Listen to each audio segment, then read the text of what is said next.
Salut à toi internaute passionné de voyage et de liberté. Bon les amis, c'est déjà la fin de l'été et il est temps de faire mon premier bilan solaire. Si vous n'avez pas regardé toutes mes vidéos sur l'installation de mes panneaux solaires, je vous conseille vivement de cliquer sur le lien qui est juste là, au-dessus. Et puis de revenir après. Comme ça vous comprendrez tout. Parce que je vais sauter quelques étapes. Je ne vais pas me répéter à chaque fois. C'est chaud là. Après 4 mois d'utilisation, je n'ai pas de gros problèmes à déplorer.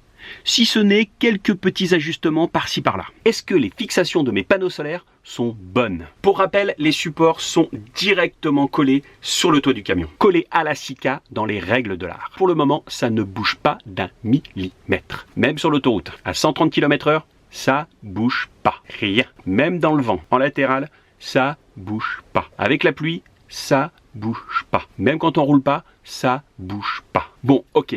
Pour ce qui est des fixations des câbles sur le toit, je vais peut-être revoir ça.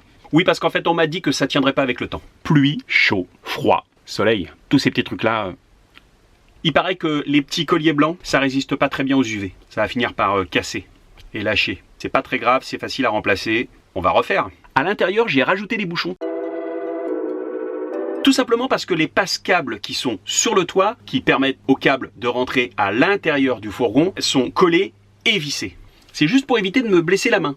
Mais pas que. Ça isole un tout petit peu, mais surtout, ça évite la condensation à cause des chocs thermiques. Tous les gens qui ont un fourgon aménagé vous le diront, les parties qui sont trop froides, les parties métalliques, avec la différence de température, il y a formation de condensation. Côté matériel, je ne vais pas m'étaler dessus parce que j'ai déjà fait des vidéos sur ce choix de matériel. Juste pour rappel, j'ai un panneau solaire Victron Energy de 190 watts, 2 panneaux solaires de 30 watts de chez Unitech, 2 régulateurs Victron Energy, un pour le 190 watts et un pour les 2 panneaux de 30 watts. Un contrôleur de batterie, toujours Victron Energy, et le tout est connecté.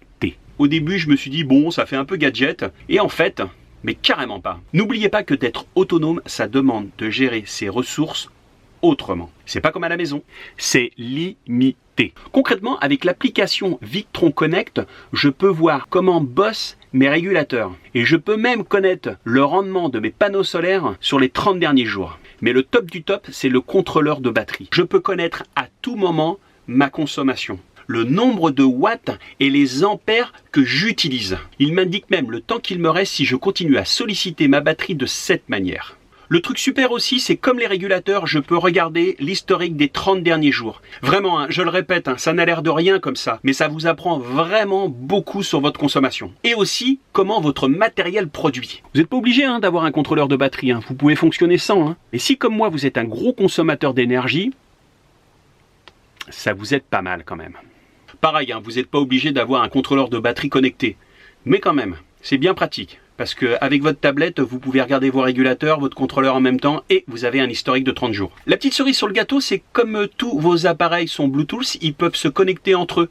Donc j'ai créé un réseau, ça me permet d'optimiser encore ma production d'énergie et surtout de préserver ma batterie. Ouais, parce que quand on préserve sa batterie, eh ben, elle a une durée de vie plus longue.